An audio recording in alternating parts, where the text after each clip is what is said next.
Baik, Assalamualaikum warahmatullahi wabarakatuh. Waalaikumsalam Waalaikumsalam warahmatullahi warahmatullahi wabarakatuh. wabarakatuh. Selamat pagi, salam sejahtera buat kita semua. Perkenalkan, saya Ayu selaku host pada acara hari ini. Selamat datang dalam acara webinar Research Group yang diselenggarakan oleh Fakultas Sains Teknologi Universitas Bina Dharma. Acara webinar ini merupakan bagian dari gelaran acara webinar series ketiga di tahun 2023, yang sebelumnya telah dilaksanakan pada tanggal 28 Januari 2023. Acara webinar yang akan dilaksanakan hari ini bertema How to See UI UX Design and Psychology Science Perspectives yang akan disampaikan langsung oleh narasumber kita pada hari ini, yaitu yang terhormat Bapak Yoga Pratama Eskom.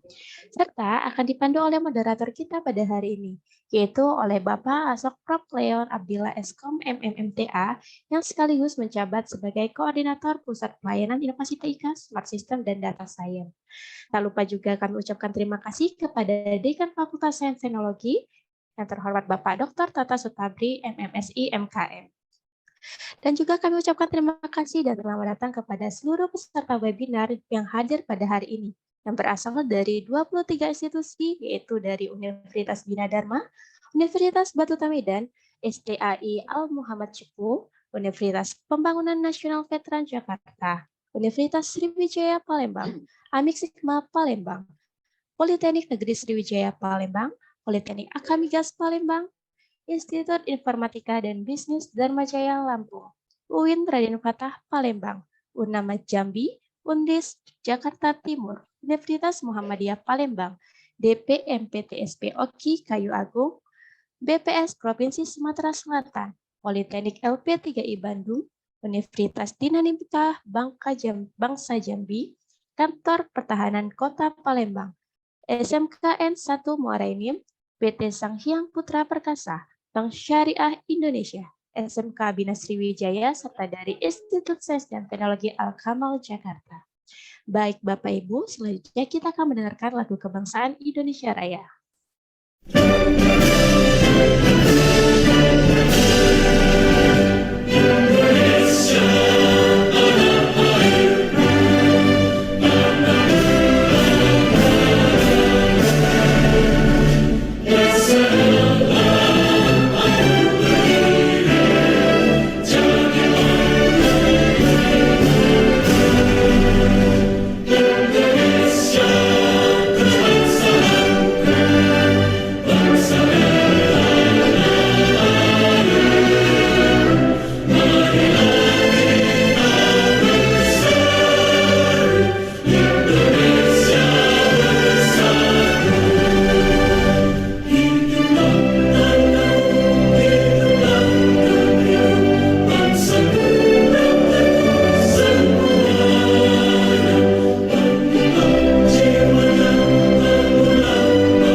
Baik Bapak Ibu, rangkaian acara selanjutnya kita akan mendengarkan kata sambutan yang akan disampaikan oleh Dekan Fakultas Sains dan Teknologi kepada yang terhormat Bapak Dr. Tata Sutabri, MMSI MKM. Disilakan.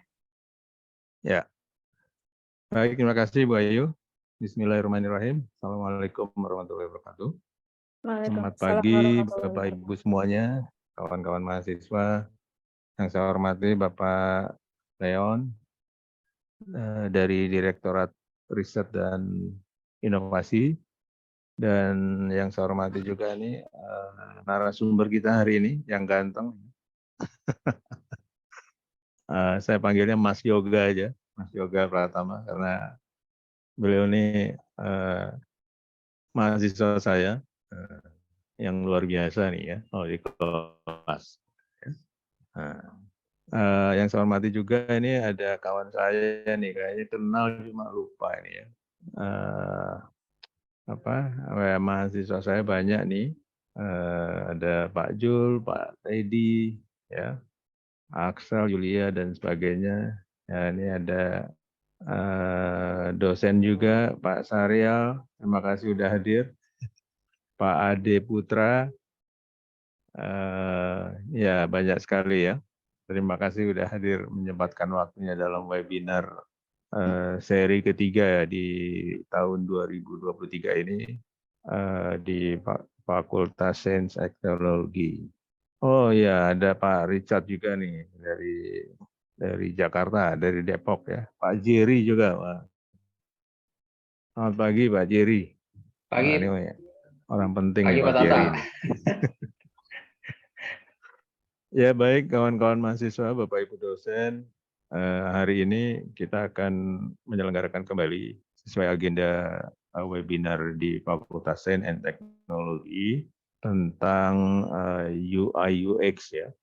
Mungkin dulu saya juga punya pengalaman mendesain UI UX ini, tapi mungkin akan lebih kompeten lagi kalau yang ahlinya yang bicara ya.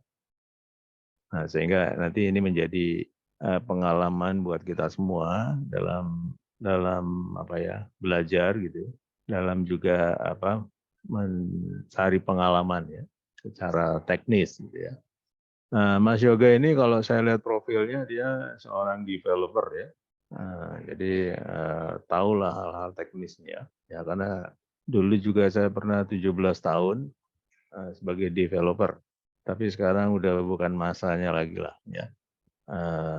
Ya kalau bikin UI UX pakai coding yang sederhana sih bisa lah gitu ya. Tapi kalau udah ribuan baris codingnya give up. Ya baik, alhamdulillah pesertanya cukup banyak hari ini. Kalau di daftar yang online itu ada hampir 120 peserta dari 23 institusi tadi sudah disebutkan. Jadi animonya cukup besar kegiatan webinar kita di Fakultas Sains dan Teknologi. Jadi harapannya kalau memang nanti panitia berkenan, nanti kita akan share juga nih kegiatan webinar ini ke luar negeri gitu ya. Jadi kita coba hadirkan beberapa kawan-kawan dosen yang mungkin mengajar di luar negeri bisa ikut webinar kita. Jadi webinar ini Bapak Ibu dosen dan teman-teman mahasiswa, selain kegiatan ini untuk unjuk eksistensi keilmuan ya, juga ini sebagai sarana promosi kita. Ya saya mungkin membantu mempromosikan institusi kami di sini di Palembang ini melalui kegiatan webinar ini. Jadi harapannya selain kita juga bisa berbagi ilmu, bisa berbagi informasi tentang keberadaan institusi Universitas Bina Dharma di Palembang. Nah harapannya komitmen ini bisa terus berlanjut di tahun 2023 ini sehingga banyak koleksi kita ya, banyak karena tayangan-tayangan atau koleksi webinar ini kita akan upload di channel YouTube kita, sehingga nanti Bapak Ibu kalau misalkan ada yang perlu dibahas kembali atau perlu dilihat kembali, tinggal dicek di channel YouTube-nya. Baik, itu saja, tidak berpanjang kalam. Semoga Mas Yoga nanti bisa berbagi pengalaman bagaimana, karena ini perspektifnya beda nih dari ilmu psikologi sama desain ya. Kalau membuat UI UX-nya sih kalau dari ilmu IT sudah biasa gitu ya. Tapi perspektifnya di sini dilihat dari sisi psikolog dan desain. Nah, terima kasih Mas Yoga sudah menyempatkan waktunya. Semoga ilmunya bermanfaat dan mendapat keberkahan buat kita semua ya. Saya akhiri sambutan saya. Selamat mengikuti webinar Dan terima kasih kepada Pak Leon, Ibu Ayu, Ibu Iin yang super, yang hari ini bisa melaksanakan kegiatan webinar ini dengan baik. Saya tutup. Wassalamualaikum warahmatullahi wabarakatuh. Waalaikumsalam warahmatullahi wabarakatuh. Baik, terima kasih kami ucapkan kepada Bapak Tata atas sambutan yang telah diberikan. Tanpa berlama-lama lagi, kita langsung saja masuk ke acara inti webinar series kita hari ini, yaitu penyampaian materi oleh narasumber kita pada hari ini yang akan disampaikan langsung oleh Bapak Yoga Pratama Eskom. Dan akan dipandu oleh moderator kita pada hari ini, yaitu yang terhormat Bapak Asok Prof. Leon Abdillah Eskom MMMTA. Nah, Bapak Ibu, Pak Leon ini merupakan salah satu dosen pada program studi Sistem Informasi di Universitas Bina Dharma, yang saat ini menjabat sebagai Koordinator Pusat Penelitian Inovasi TIK Smart System dan Data Science. Selain itu, beliau juga pernah menjadi reviewer Dewan Pendidikan Tinggi Kemendikbudristek dan sebagai asesor beban kerja dosen atau BKD. Beliau juga pernah menerima penghargaan diantaranya The Best Reference pada Sesindo tahun 2014 di ITS Surabaya, kemudian Excellence Paper di Penang, Malaysia, dan baru-baru ini juga mendapat penghargaan sebagai The Second Best Oral Presenter pada ICBS tahun 2022 di Ambon. Bagi Bapak Ibu yang ingin mengajukan pertanyaan, boleh ditulis di kolom komentar ataupun raise hand pada saat sesi tanya jawab. Baik, langsung saja kita serahkan kepada moderator kita hari ini, kepada yang terhormat Bapak Leon, disilakan. Baik, terima kasih banyak Ibu Ayu. Ya, hari ini akhirnya kita bisa kembali menyelenggarakan webinar nasional untuk tema yang diangkat kali ini adalah UI UX. Ini merupakan tema yang cukup populer akhir-akhir ini. Tadi sudah diperkenalkan oleh Bu Ayu bahwa yang akan memberikan materi pada webinar kali ini adalah Bapak Yoga Pratama. Beliau merupakan mahasiswa MTI program pasca sarjana OTT Dharma. Izinkan sebelum masuk ke materi beliau, saya coba perkenalkan sedikit ya. Pak Yoga ini alumni dari UIN Raden Patah, program Sistem Informasi tahun 2019. Dari pengalamannya ini banyak sekali ya, terutama yang terkait dengan bidang software engineering ya, misalnya pada PT NextTI Hana Finance Group. Ini dari tahun 2020 sampai 2021 sebagai software engineer. Kemudian beliau juga full stack engineer tahun 2021 pada PT Bahtiar Gunawan Group. Kemudian juga software engineer pada CV Demang Ratu. Dan juga ada Lingkar Niaga Solisindo juga sebagai software engineer.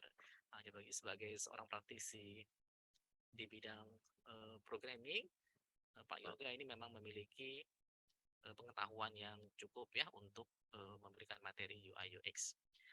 Tadi nggak ada pantun ya, Pak Tata nggak ada pantun, Bu Ayu nggak ada pantun, Bu Iin juga ya, Bu Iin baru sembuh soalnya ya. Nah ini saya punya satu pantun ya, iseng-iseng untuk memeriahkan kegiatan kita. Di kota Bandung ada Gua Keramat. Letaknya dekat dari rumah si Mamat. Cakep. Selamat bergabung hadirin yang terhormat. Moga senantiasa mendapat rahmat. Cakep. Mohon maaf ya pantunnya, belum selihai Bu Iin kalau saya pantun. Oke, mari kita sambut Bapak Yoga Pratama. Silakan Pak Yoga. Join. Iya. Baik, terima kasih Prof. Baik, oke. Bismillahirrahmanirrahim. Assalamualaikum warahmatullahi wabarakatuh. Waalaikumsalam. Waalaikumsalam warahmatullahi wabarakatuh. Waalaikumsalam warahmatullahi wabarakatuh. Terima kasih dulu. Saya ucapkan kepada Prof. Leon ya selaku moderator yang telah memberikan waktu dan kesempatannya. Baik, Bapak Ibu hadirin yang saya hormati, pada pagi hari ini izinkan saya untuk menyampaikan.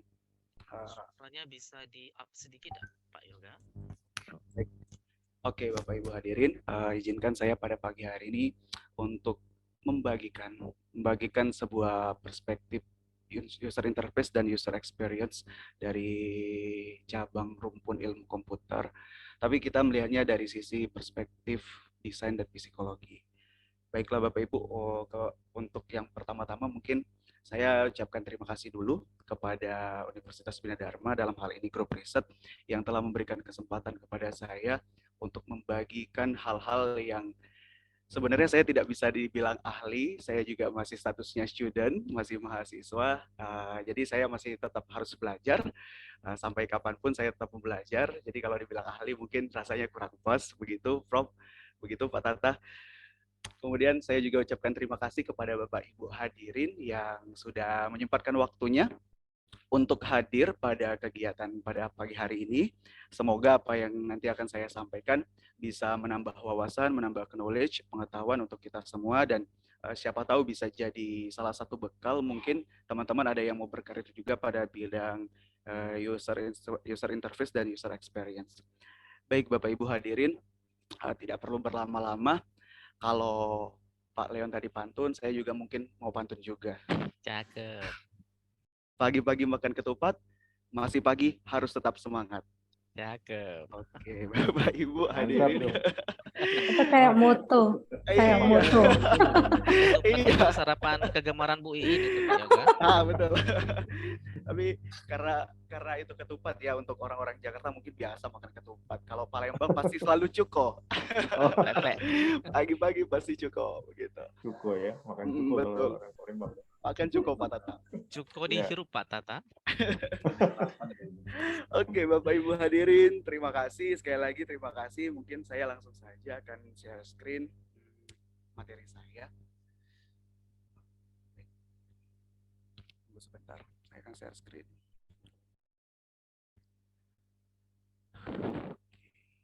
Share. Apakah sudah tampak Bapak Ibu? Iya, di screen saya sudah available Ya, ini. sudah tampil Mas Sudah Yoga. tampil Pak Yoga. Oke, baik. Terima kasih Bapak Ibu hadirin. Oke, untuk memulai materi ini, saya akan mulai dengan perkenalan. Jadi seperti yang disampaikan Prof. Leon, saya itu masih relatif baru untuk terjun ke bidang ini dari 2019 sampai 2022, mungkin baru sekitar 3 tahun. Jadi latar belakang saya sendiri sebagai seorang engineer software di beberapa tempat dan perusahaan, mulai dari di Palembang maupun di luar. Terakhir saya bekerja di salah satu startup bidang e-commerce, itu Circle Group untuk brandnya sendiri, tapi saya sendiri di bawah naungan PT Lingkar Niaga Solusindo sebagai juga software engineer. Nah, untuk software engineer sendiri, relate materi hari ini saya akan berbicara terkait dengan UI dan UX. Kenapa UI UX? Karena role job terakhir saya itu sebagai software engineer bidang front end, jadi sedikit banyak akan menyinggung tentang penggunaan UI dan UX begitu. Selain sebagai engineer, saya juga sempat menjadi mentor, dan saat ini juga masih untuk mengisi waktu luang saya juga menyempatkan untuk mengajar di salah satu SMK swasta di Ogan Ilir begitu. Dan terakhir saya juga sebagai IT enthusiast atau saya penyuka bidang IT, jadi saya suka dengan bidang analis, suka dengan bidang pemrograman, suka juga terkait bidang desain, dan yang terbaru mungkin akan mengeksplor tentang AI ya, karena sedang booming sekali AI sekarang gitu. Terlepas dari itu, role yang paling saya minati ya sejauh ini sebagai seorang pengajar atau mentor, dan juga sebagai engineer gitu. Baik Bapak Ibu, itu sekilas perkenalan saya. Langsung saja, tidak perlu berlama-lama. Okay. Jadi materi hari ini saya akan coba melihat bagaimana UI UX pada perspektif desain dan psikologi pada bidang keilmuan tersebut. Jadi tujuannya sih kita mau berkenalan dengan fundamental ya, dengan fundamental atau basic-basic dari UI UX itu sendiri. Lalu kita akan melihat bagaimana UI UX ini saling keterkaitan gitu, dan saling berkorelasi juga dengan disiplin ilmu lain. Misalnya ilmu desain, ilmu psikologi. Kalau di mata kuliah Human Computer Interaction itu ada juga bidang ergonomi gitu. Nah, itu banyak sekali katanya, tapi saya spesifiknya topik hari ini ke desain dan psikologi begitu. Nah, lalu kita juga akan coba membahas metodologi penelitian yang bisa digunakan untuk riset dalam mengembangkan si UI dan UX. Nah, untuk informasi sendiri, sekedar informasi, Bapak Ibu hadirin, sebenarnya ini juga saya ambil juga dari topik riset saya terkait Human Computer Interaction, itu terkait tentang psikologi dan desain terhadap UI UX gitu.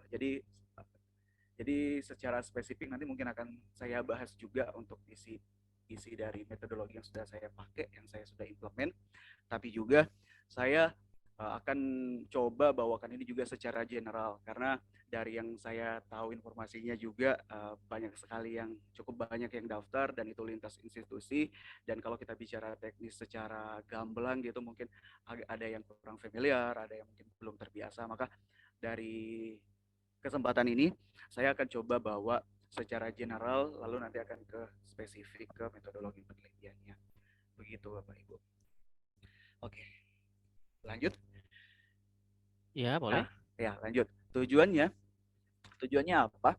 Jadi setelah kita bahas topik ini, kita itu diharapkan untuk mampu memberikan ya atau menambah pengetahuan atau knowledge yang ada pada kita sendiri gitu. Karena UI UX sendiri itu sebagai rumpun ilmu komputer yang sangat saat ini digandrungi, dan tren untuk job pekerjaannya juga sangat menarik ya. Dari yang saya survei dan dari teman-teman juga yang bergerak di bidang desainer di perusahaan-perusahaan terakhir itu, untuk role job UI UX itu sendiri sebenarnya 2 job yang berbeda dan 2 scope yang berbeda. Jadi secara karir juga menjanjikan sih seperti itu. Karena mau tidak mau ya, karena UI UX itu berkaitan dengan desain. Jadi apalagi di dunia industri zaman sekarang ya, semua orang itu berlomba-lomba untuk menciptakan sebuah produk digital untuk menjadi solusi bagi penggunanya gitu, untuk menggait pengguna juga gitu. Dibuatlah produk digital yang menarik seperti itu. Nah, membuat produk digital yang menarik itu tentu membutuhkan seorang researchers dalam bidang UI dan UX gitu. Oke. Kemudian tujuan selanjutnya itu ya kita melihat bagaimana sebuah UI UX itu ternyata juga berkaitan dengan bidang desain dan psikologi. Kemudian kita juga nanti diharapkan untuk mengerti kenapa desain-desain yang sederhana itu sangat penting begitu.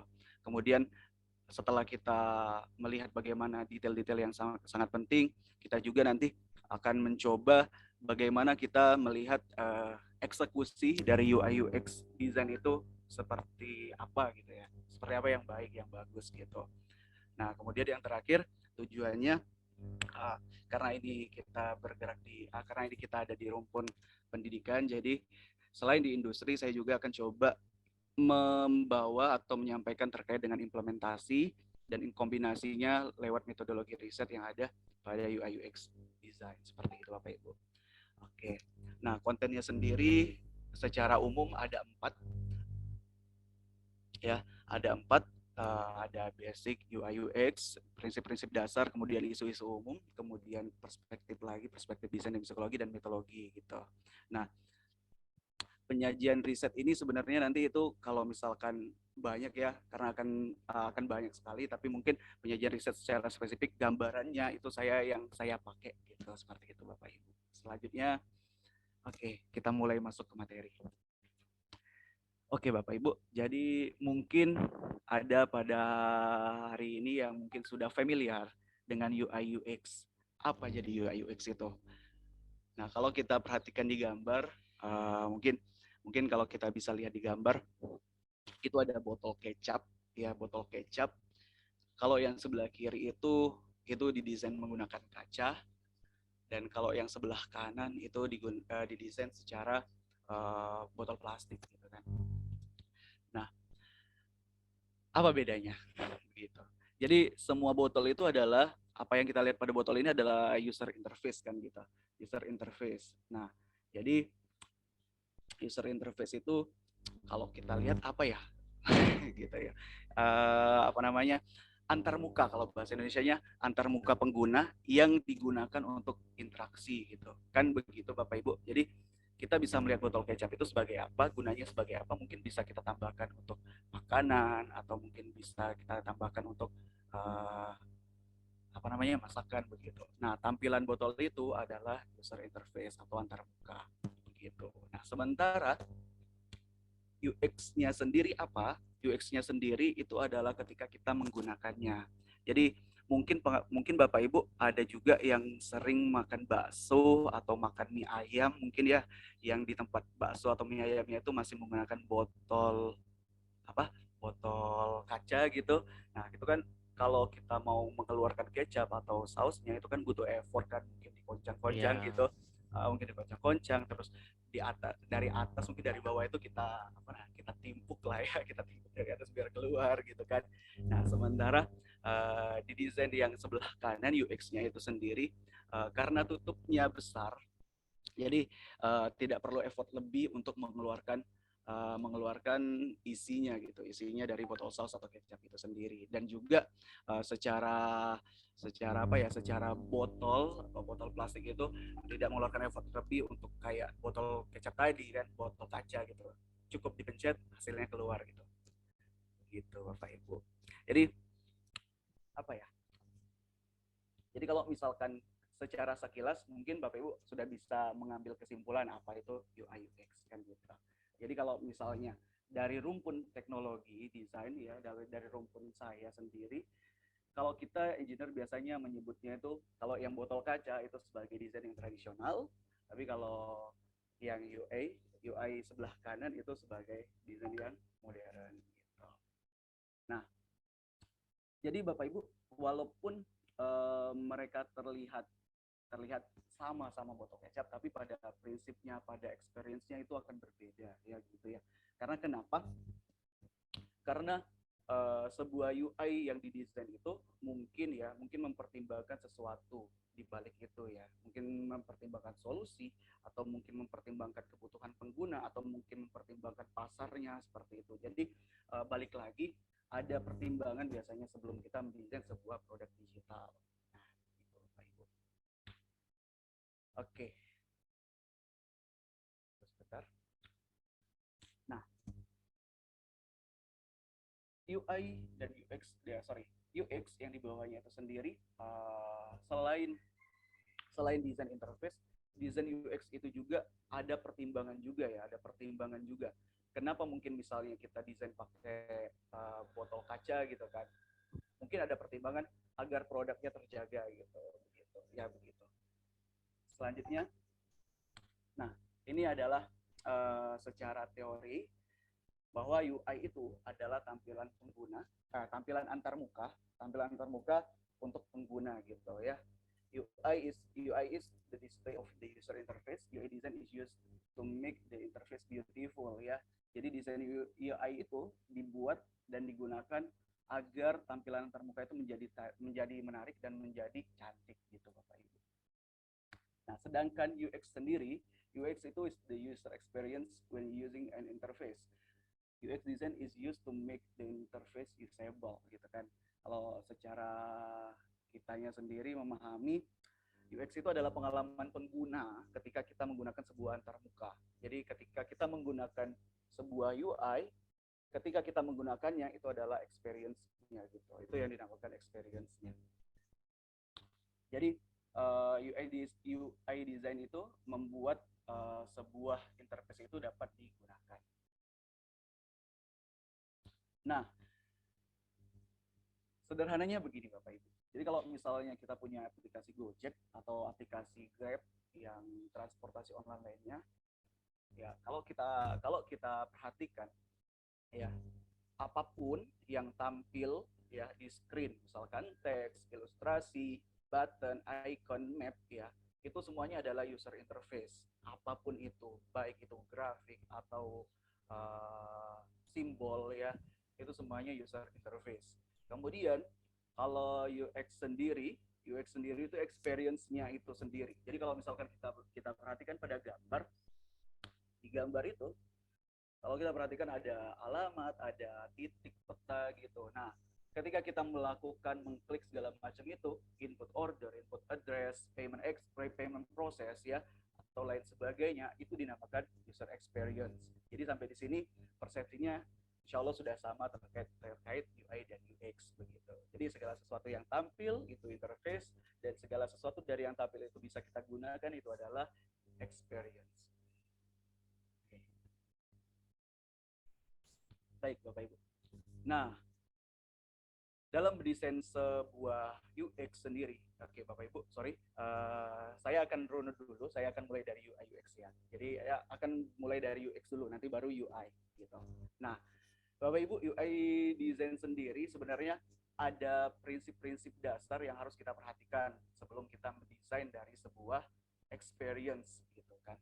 Nah, kalau dari sejauh yang saya alami, ada 7 prinsip yang perlu kita perhatikan ya sebagai seorang desainer atau sebagai engineer untuk membuat sebuah UI UX design itu. Ada basic-basicnya gitu, ada fundamentalnya. Yang pertama bagaimana menjadikan sebuah UX design itu menjadi berguna atau useful gitu ya. Jadi fitur yang dibuat itu jangan sampai tidak terpakai gitu. Jadi fitur yang kita buat itu berguna, pengguna dapat merasakan manfaat dari kehadiran fitur itu gitu loh. Dan selain menggunakannya, harapan lainnya dari fitur yang kita buat itu diharapkan untuk menyelesaikan masalah dari pengguna itu sendiri gitu loh. Nah, misalnya aplikasi Gojek atau Grab atau apapun itu, dengan adanya sebuah produk digital berupa transportasi online ya, sebuah sarana transportasi online akan menyelesaikan masalah mungkin untuk yang bekerja dalam memesan makanan yang tidak ada waktu, mungkin yang ada tidak kendaraan untuk memesan ojek gitu kan, untuk berpergian ke suatu tempat gitu. Nah, bisa berguna bagi masyarakat dan juga bisa menjadikan kehidupannya menjadi lebih mudah begitu Bapak Ibu. Ya, orang tidak perlu ribet-ribet lagi antri makanan, cukup order nanti dibuat, lalu ada yang pick up, nanti diantar gitu, dan orang tinggal tunggu, pay, bayar, selesai kan gitu. Kalau dia bayarnya non tunai, kalau dia bayarnya tunai, kalau dia non tunai, ketika dia pesan dia sudah masuk pakai GoPay kan gitu Bapak Ibu. Jadi sebenarnya useful itu bukan hanya memudahkan, tapi juga menjadikan sebuah masalah itu terselesaikan gitu. Nah, yang kedua, usable ya. Nah, usable itu sendiri agak berbeda mungkin dengan useful ya. Nah, jadi usable itu sendiri dapat digunakan. Nah, kalau kita perhatikan ya, produk atau fitur yang kita buat ya harus memperhatikan kenyamanan dari awal sampai akhir untuk menyelesaikan sebuah proses atau sebuah pekerjaan gitu ya. Tujuannya apa ya? Tujuannya tadi ada tujuan yang mau dicapai kan, seperti itu. Nah, jadi kita buat sebagai fitur yang dapat digunakan baik dari awal proses sampai akhir prosesnya, seperti itu. Misal kita balik lagi ke transportasi online lagi. Kalau kita misalkan memesan Gojek kan ada flow. Nah, flow itu harus kita buat sampai akhir dengan lancar gitu. Itu yang dinamakan usable. Nah, kemudian findable. Ya, findable artinya itu dapat ditemukan. Jadi Bapak Ibu, produk digital yang kita buat itu ya harus berjalan berdampingan dengan pengalaman pengguna ya, dengan baik gitu loh. Kenapa dengan baik ya?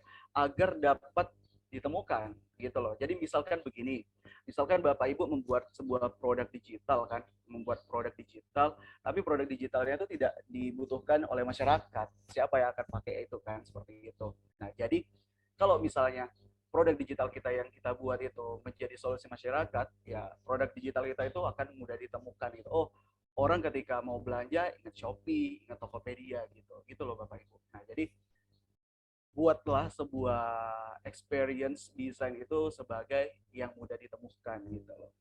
Atau misalkan dalam sebuah produk ya, dalam sebuah produk e-commerce misalnya, kita mencari kategori lain, jenis-jenis produk, misalnya saya mau pesan mobil Toyota, ada merek-merek Toyota, ada Honda. Nah, saya mau lebih spesifik misalkan SUV misalkan gitu. Nah, di situ kita bisa membuat sebuah experience bagaimana kita menciptakan sebuah filter agar dari produk digital yang kita buat itu terus dipakai dan mudah digunakan.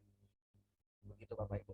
Atau contoh lain yang lebih di kehidupan kita, mungkin Bapak Ibu juga sering ke minimarket, Indomaret, Alfamart. Saya sebut merek, Pak Tata izin ya.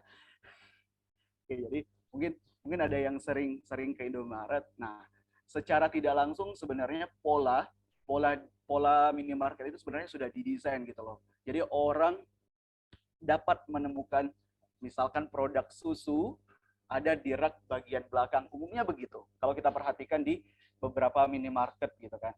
Nah, sebenarnya juga itu menerapkan sebagaimana dari desain experience, dari pengalaman pengguna. Oh, kenapa misalkan ada permen-permen, coklat-coklat ditaruh di depan kasir. Itu kan juga menjelaskan bagaimana experience yang sudah ditemui selama mungkin bertahun-tahun oleh dari pihak minimarket, maka dibuatlah sebuah experience. Oh, kalau barang-barang kecil ketika orang antri itu di kasir kan orang bisa lihat-lihat, siapa tahu beli kan gitu. Nah, begitu juga ketika misalkan ada produk susu, semuanya dikelompokkan di bidang susu, di bagian rak susu gitu, di bagian belakang misalnya. Terus kemudian ada bagian makanan ringan, kemudian ada es krim kan begitu. Itu semuanya sebenarnya berkaitan dengan desain dari experience itu sendiri kan. Nah, tujuannya apa? Ya agar mudah ditemukan. Nah, itu sendiri sebenarnya bisa kita belajar untuk menerapkannya ke dalam produk digital. Itu contoh dari minimarket. Kemudian prinsip yang keempat itu adalah kredibel, ya, kredibel.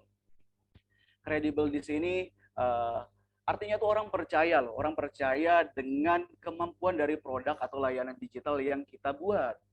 Kenapa demikian? Ya, karena bagaimana kita membangun persepsi publik atau bagaimana kita menggunakan sebuah produk digital kalau kita tidak percaya.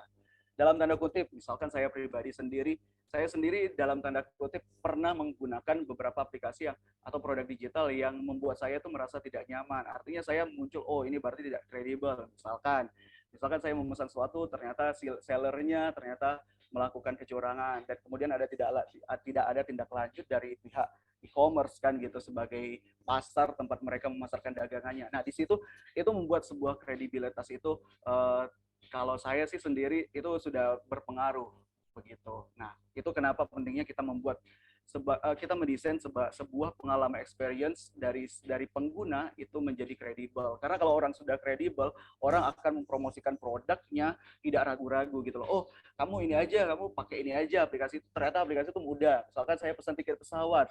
Misalnya tiket pesawat ternyata di Traveloka misalnya, di Traveloka itu mungkin ya kita tidak case-nya mungkin kita ambil contoh misalkan banyak iklan yang mengandung iklan kan orang mungkin ada tidak nyaman dengan iklan. Jadi kalau misalnya aplikasinya itu lancar atau menarik, bagus, useful, memudahkan orang-orang, maka orang tuh tidak ragu-ragu untuk mempromosikan produk orang lain begitu. Nah, itu gunanya kredibel kan. Apalagi ada isu yang saya amati juga, ada transportasi online, InDrive kalau tidak salah namanya. Nah, itu juga ada fitur penawaran atau ada apa ya gitu ya. Jadi semacam sebuah keunggulan baru yang tujuannya juga menciptakan kredibilitas dari si produk digital itu sendiri. Bayangkan kalau misalkan kita mau buat aplikasi sejenis transportasi online, udah ada Maxim, udah ada Grab, ada Gojek, udah ada Uber kemarin kan. Apa yang membedakan kita dengan produk lain kan begitu? Kalau bukan dari kredibilitas. Kenapa orang tetap banyak menggunakan GoPay? Karena ya ada jaminan saldo kembali kan begitu. Baik, yang kelima itu adalah desirable ya atau diinginkan ya. Nah, jadi produk atau fitur yang kita buat itu harus diinginkan ya. Harus diinginkan dari user. Kenapa user menginginkan itu? Ya karena terjadi sebuah masalah. Jadi produk yang kita inginkan itu harus menyelesaikan sebuah masalah atau mencapai sebuah tujuan tertentu. Misalnya ada di transportasi online lagi, mungkin ada emergency call atau mungkin ada tombol keselamatan, mungkin ada 911 mungkin ya, Permen Paris 911 mungkin. Nah, di situ sendiri sebenarnya kita bisa menambahkan fitur itu untuk membuat pengguna itu, oh ternyata saya sebagai pengguna itu diinginkan oleh si penyedia produk digital gitu kan. Karena Karena ada bukan tidak sedikit ada beberapa keluhan terkait ya mungkin oknum-oknum nakal pada transportasi online yang memanfaatkan situasi dan kondisi kan begitu. Nah, jadi itu pentingnya kenapa ada emergency call. Di sisi lain mungkin kita yang tidak mengalami mungkin tidak butuh, tapi ada orang yang butuh itu untuk fitur-fitur yang diinginkan. Misalnya seperti itu.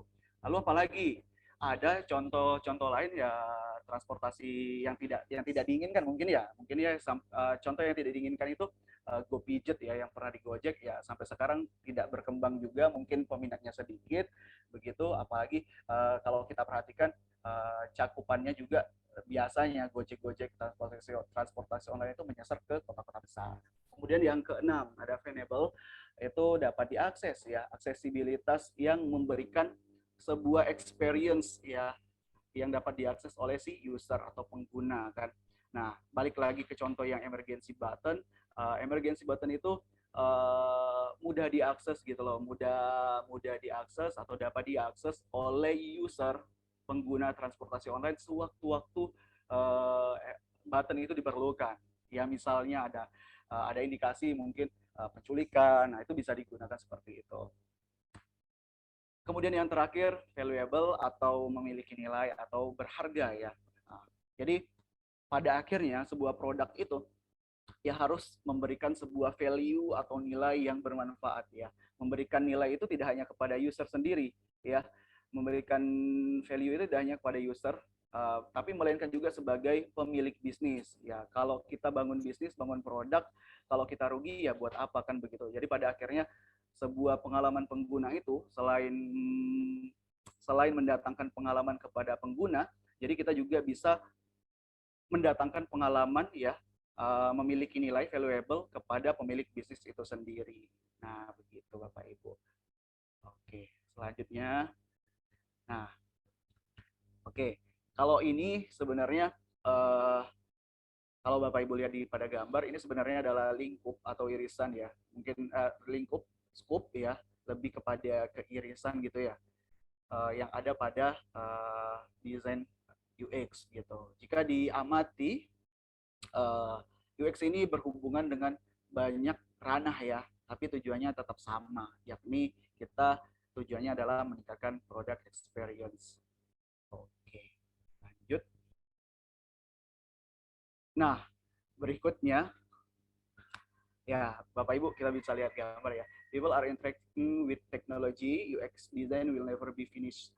Jadi kalau kita amati gambar sebelah kiri itu unobserved design ya, desain yang tidak teramati gitu, desain yang tidak teramati atau bisa dibilang kita tuh kelewatan gitu loh, atau sengaja melewatkan sebuah desain gitu loh. Nah, jadi kalau dilihat yang sebelah kiri itu pola user itu sebenarnya tergantung dari user itu sendiri ya. Pola user itu tergantung dari user itu sendiri. Kita sudah menyiapkan jalan yang bagus ya, kita sudah menyiapkan jalan yang bagus untuk pedestrian yang bagus, tapi user malah memilih jalan pintas kan gitu. Memilih jalan pintas yang sama sekali tidak ada fasilitas di sana gitu, misalkan jalan yang bagus tadi kan. Nah, jadi pola user itu kalau kita perhatikan dari sisi experience, perilaku user, behavior itu akan berubah sewaktu-waktu, dan itu berubahnya itu kita tidak bisa prediksi. Nah, sebagai user yang baik ya, sebagai user yang baik misalkan, sebagai desainer UX yang baik ya, mestinya hal ini jangan sampai kita lewatkan. Jadi kalau misalnya kita sudah menyiapkan sebuah produk digital dengan alur dan flow yang sudah diatur sedemikian rupa, tapi karena ada behavior dari user yang berubah sewaktu-waktu, maka kita perlu menyiapkan sebuah shortcut. Nah, jadi unobserved design itu sebuah shortcut ya, kalau kita bilang shortcut dari sebuah produk digital kan begitu. Apa contohnya? Oke, contohnya mungkin bisa di e-commerce kan mungkin ya, e-commerce. Nah, produk digital e-commerce itu kan kita ada tahu tuh ada keranjang. Kenapa keranjang selalu ada hampir di mana-mana ya kalau kita akses lewat HP ya? Karena tujuannya memudahkan kita agar tidak bolak-balik. Itu menjadikan sebuah shortcut untuk user biar tidak melakukan aktivitas yang banyak begitu. Dan user sendiri sebenarnya tidak juga suka dengan proses yang panjang gitu kan dalam sebuah pemesanan atau misalkan dalam sebuah produk digital. Nanti akan kita lihat. Jadi begitu. Jadi kalau kita jelaskan dari gambar, jadi setiap pengguna itu tidak akan selalu menggunakan jalan yang baik gitu ya. Maksud jalan yang baik, jalan yang sudah disediakan, tidak akan selalu lewat pertigaan atau perempatan. Kadang mereka lewat jalan pintas kan begitu, atau dia motong jalan. Nah, ya tujuannya kenapa ya mungkin lebih cepat atau apa gitu kita tidak tahu, tapi sebagai UX designer, ya kita harus mempersiapkan itu. Ya. Selain kita persiapkan, kita juga berikan solusinya. Ya akhirnya kita kasih ini apa namanya, kita kasih fasilitas konblok lah mungkin ini namanya ya, atau jalan gitu. Nah begitu Bapak Ibu. Oke. Nah saya sendiri dari pengalaman dari relate role job terakhir ya, di last role job terakhir itu setidaknya tuh ada 3 hal ya yang penting dari sebuah user experience ya. Jadi user experience itu ongoing proses ya, ongoing proses yang positif antara antara user dan pemilik bisnis gitu loh. Jadi itu membangun relationship antara konsumen ya dan pemilik bisnis. Kemudian yang kedua dari yang saya sempat alami juga, UX itu kompleks dan ambigu ya. Dia bisa membuka pintu ke kemungkinan desain apapun gitu loh. Jadi semakin kompleks sebuah produk digital, maka akan membuka kemungkinan masalah yang makin banyak juga gitu loh. Jadi semakin rumit sebuah produk layanan itu akan membuka sebuah masalah baru, akan membuka sebuah behavior baru juga yang bisa kita lakukan penelitian seperti itu. Nah, yang ketiga, complexity. Oke. Yang ketiga, nah jadi UX yang kita buat itu ya harus tetap berinteraksi ya dengan teknologi. Jadi kalau kita sebuah produk digital, artinya UX itu sendiri tidak keluar dari user interface yang kita buat, begitu Bapak Ibu ya. Nah akhirnya sebuah produk digital ya, kalau bisa saya simpulkan, desain experience itu tidak akan pernah selesai selagi teknologi makin berkembang, selagi teknologi selalu update, maka UI UX user experience itu selalu berubah dan selalu menemukan hal baru begitu. Nah itu juga terjadi pada karirnya begitu. Jadi banyak, kalau saya bicara karir sedikit saya singgung, itu desainer UX itu bukan hanya dari orang yang pada rumpun ilmu komputer. Teman saya juga ada yang lulusan psikologi, jadi bekerja sebagai UX researchers designer gitu. Nah begitu Bapak. Jadi UX design will be never finished. Jadi tidak akan pernah selesai dan peluangnya itu ke depan akan terus bertumbuh karena teknologi semakin maju dan berubah. Oke. Oke, jadi kesimpulannya UX itu ya sebagai desainer kita dituntut untuk jadi sebuah problem solver ya. Jadi nantinya kalau kita misalnya sudah paham betul ya dengan sebuah experience, dengan sebuah masalah ya, kita itu pasti akan lebih peka gitu loh. Ada keuntungannya ya, keuntungannya tadi lebih peka terhadap masalah. Jadi kalau misalnya sebelum masalah itu muncul, kita sudah bisa mendeteksi, oh ini nanti akan terjadi sebuah masalah. Nah itu kalau kita sudah berkecimpung di bidang designer experience gitu. Kemudian kita akan memiliki kreativitas lebih ya dalam kemudian kita akan memiliki kreativitas lebih dalam mencari sebuah solusi alternatif ya, alternative solution gitu loh. Kemudian yang ketiga, Bapak Ibu perlu hadirin juga, selain kita bisa memecahkan masalah, selain kita memberikan solusi, ada satu hal penting juga terkait UX designer itu sendiri. Jadi kita tuh perlu komunikasi ya, baik antar pengguna atau antar tim itu sendiri, karena mau tidak mau ya, mau tidak mau produk digital itu akan diakses oleh banyak orang dan setiap orang itu punya persepsi yang beda-beda. Makanya kalau kami sebenarnya bisa sampaikan juga untuk mengoptimalkan sebuah desain itu kita bisa membangun komunikasi atau kita mengambil sebuah feedback, melempar sebuah feedback ke para penggunanya. Itu agar kenapa? Agar experience yang ada itu agar semakin menjadi lebih baik begitu Bapak Ibu. Oke, lanjut. Nah, selanjutnya ini contoh sharing ya, contoh sharing dari sebuah experience design ya yang bad and good gitu loh. Jadi ini saya ambil dari Navigation of Web Design ya, yang contoh pertama tentang Navigation of Design gitu. Jadi ini ada tentang bad UX ya dan good UX. Nah, kalau kita perhatikan sendiri gambar di atas itu yang terkategori bad design ya, bad design itu bad UX itu dan Bapak Ibu juga mungkin sepakat, hadirin mungkin sepakat akan memilih gambar yang bawah. Kenapa yang atas tidak dipilih? Karena kalau kita perhatikan font yang terlalu padat ya, konten yang terlalu banyak gitu ya, kemudian gambar yang tidak beraturan, layout tata letak yang kurang rapi mungkin ya, karena itu berantakan ya, ada yang besar, ada yang kecil, kemudian navigation-nya juga terlalu banyak. Jadi kita sebagai user atau pengguna, saya sendiri sangat tidak menyukai begitu, karena akan membuat kita pusing gitu kan, akan membuat kita pusing terhadap ini mau kemana loh gitu loh. Ini terlalu banyak, jadi terlalu banyak informasi yang diserap dan terlalu rapat ya, bikin mata kita capek kan begitu. Nah, sedangkan yang di bawah itu beda kan, itu good design ya, yang terkategori good design ya. Navigasi arahnya jelas gitu, informasi yang disampaikan juga jelas, kalian mau kemana ini udah jelas, mau ke about us misalkan, atau mau ke service, atau mau ke officer for list misalkan ya, bebas itu bebas, sorry bukan, apa namanya, jelas gitu, jelas ya, jelas dan lebih rapi, lebih enak dipandang. Nah itu contoh dari saya sebagai pengguna menyampaikan experience saya. Jadi kalau saya disuruh milih, pasti saya akan milih experience yang di bawah kan begitu.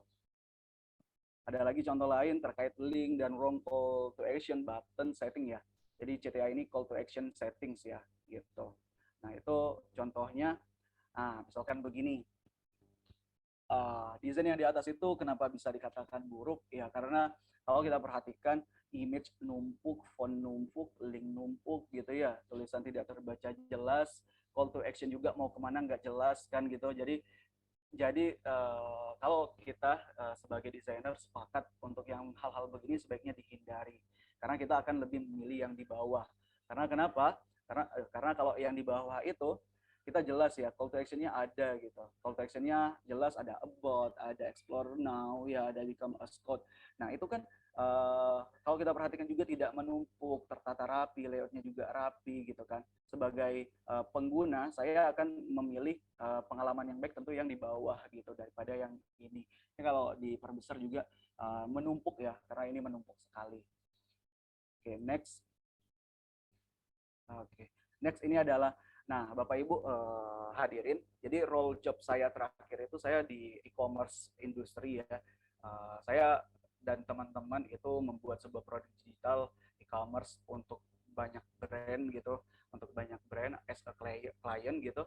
Kemudian juga kita juga punya brand sendiri as a Circlo, as a Oremi atau yang lain sebagainya. Kita punya produk sendiri juga, tapi mungkin kurang familiar di Bapak Ibu karena kita memang tidak open public kayak Tokopedia, Shopee yang memang benar-benar pasar gitu loh. Nah, kita mengambil celah juga membuat sebuah produk untuk memanajemen kalau kita mau ke e-commerce gitu. Jadi Lazada misalnya Lazada, Tokopedia, Shopee dan sebagainya itu kita bisa manajemen waktu itu seperti itu.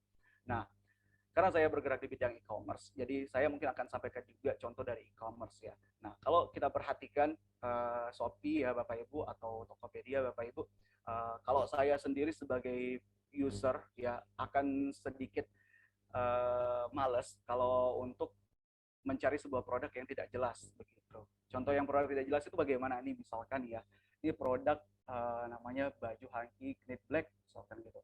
Ini cuma dijelaskan begini-begini. Nah, tapi kalau saya sebagai experience sebagai user ya, saya tidak suka yang begini, dan orang-orang di tim kita juga tidak suka yang begini. Kenapa? Karena ini poor product description. Ya, ini minim sekali untuk informasi produknya ya.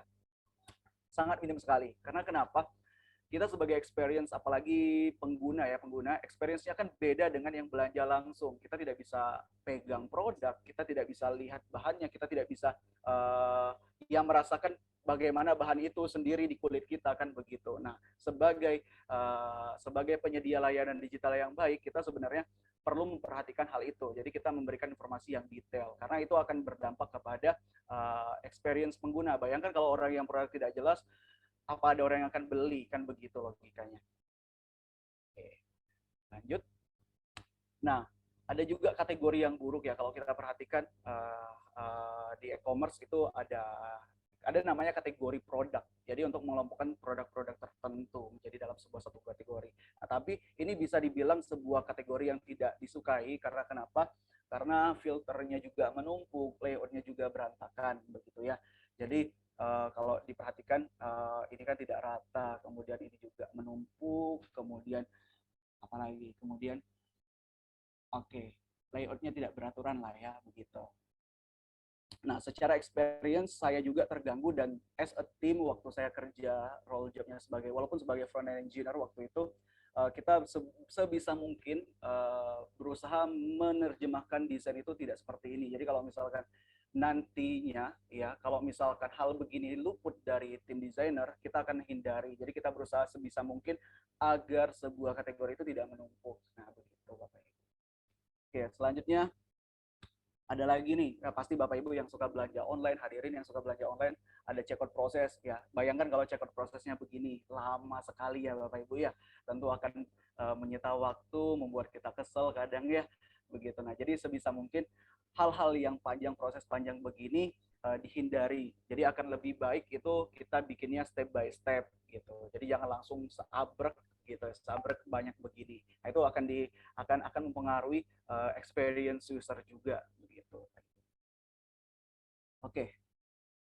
Nah, Bapak Ibu, in case of digital industry background ya. Jadi ada beberapa poin yang perlu diperhatikan, dan mungkin perlu juga saya sharing agar mungkin bisa diingat juga terkait experience user experience. Nah, ini sendiri saya alami berdasarkan ketika waktu bekerja sebagai di industri. Jadi lintas industri ya, sebelumnya e-commerce saya juga pernah di perbankan begitu. Nah, jadi sama-sama produk digital kan.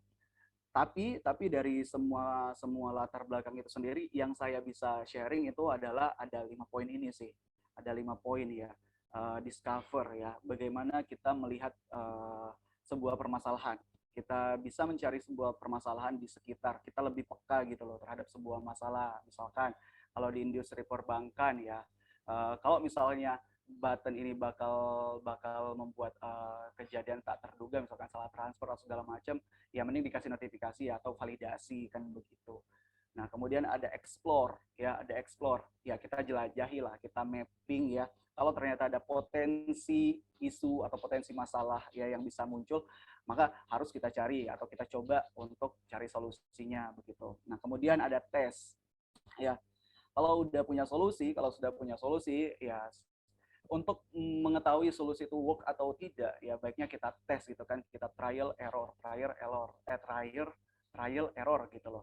Nah, jadi itu gunanya apa ya? Gunanya agar kita tahu loh, ini kita sudah bikin mappingan, kita bikin solusi, lalu kita tidak tes, ya buat apa, kan begitu. Itu kan membuang-buang waktu kan gitu. Untuk apa kita mencari masalah tapi tidak diimplementasi, tidak bisa digunakan kan begitu. Kemudian listen ya. Yang keempat listen. Nah, selain kita explore, kita tes, kita juga harus dengarkan juga ya pandangan dari orang lain atau pandangan dari sisi pengguna. Jadi sama seperti yang tadi, artinya kita butuh sebuah feedback, kita butuh sebuah komunikasi, mungkin komunikasi antar tim atau mungkin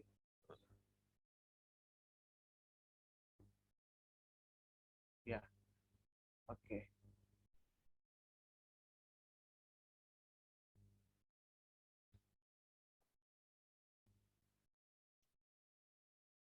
Ya.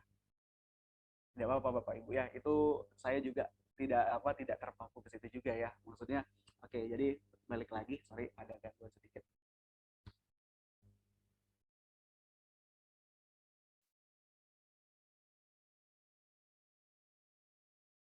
Ya, oke. Jadi oke, baik. Jadi eh, Bapak Ibu juga mungkin bisa bisa ini ya, bisa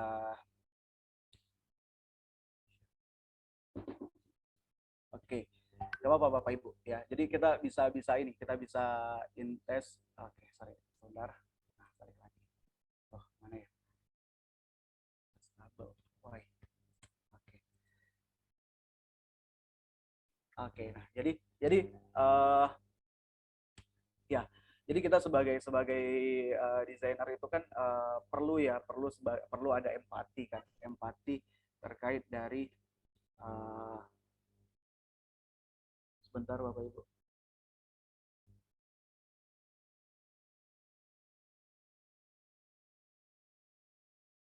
Tunggu sebentar Bapak Ibu. Oke, saya sih tidak masalah ya karena oke, sebentar tidak masalah. Mudah-mudahan lah ya.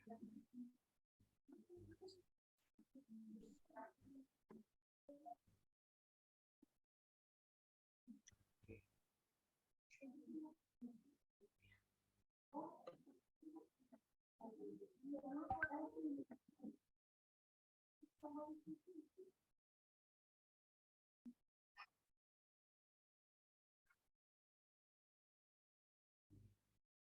Bentar Bapak Ibu izin.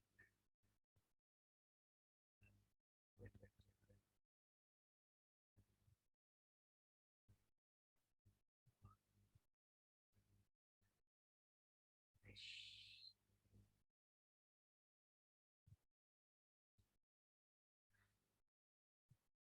Oke. Sampai di mana tadi Bapak Ibu? Sampai Di empati. empati ya, oke ya. Baik, saya share screen.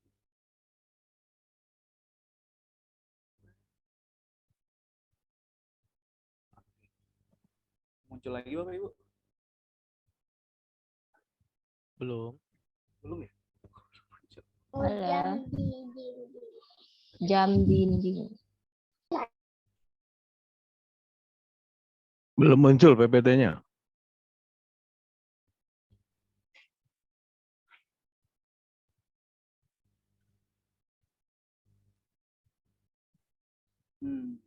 Oke Pak, sebentar Pak. Belum muncul ya? Error. Nah, muncul nih. Oke. Munculnya gimana tuh? Oh gini ya? Ya. Tunggu, Pak.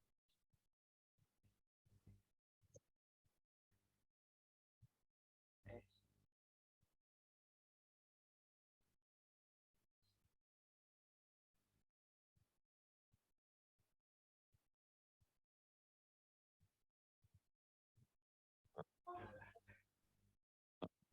Oh, sorry Pak.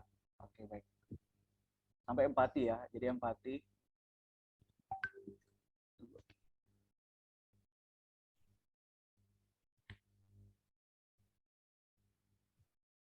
Sebentar Pak.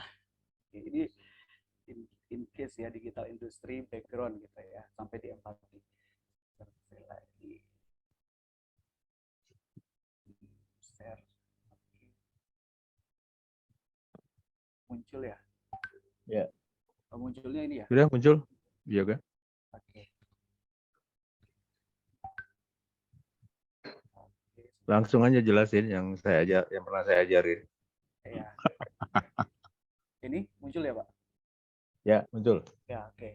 Oke. Jadi ya, oke. Jadi terkait empati ya. Jadi harusnya kita sebagai sebagai desainer UX ya harus memperhatikan bagaimana kita sebagai user gitu. Jadi kita memposisikan diri sebagai as a user gitu kan. Jadi kalau misalnya kita ingin membuat sebuah produk digital tapi berdasarkan persepsi kita sendiri dan kita tidak mau mencoba untuk memposisikan diri sebagai user ya kita tidak tahu kebutuhan user seperti apa kan begitu.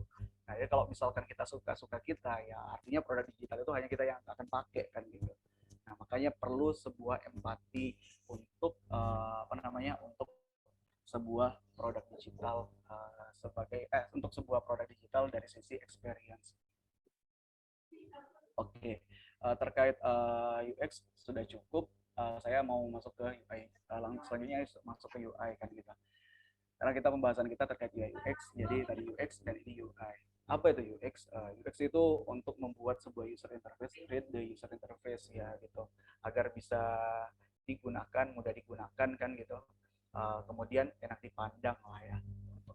Untuk apa kalau kita membuat sebuah produk digital tapi tidak enak dilihat, orang tentu tidak akan pakainya ya begitu kan. Jadi selain enak dipandang, dia juga mudah digunakan, informatif, jelas alurnya kan begitu.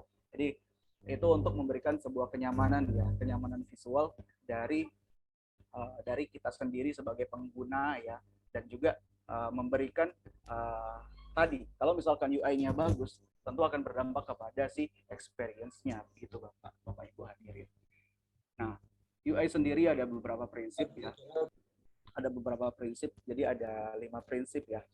Ada prinsip yang pertama itu konteks, kemudian yang kedua konsistensi, kemudian hierarki ya, simplification, accessibility gitu kan.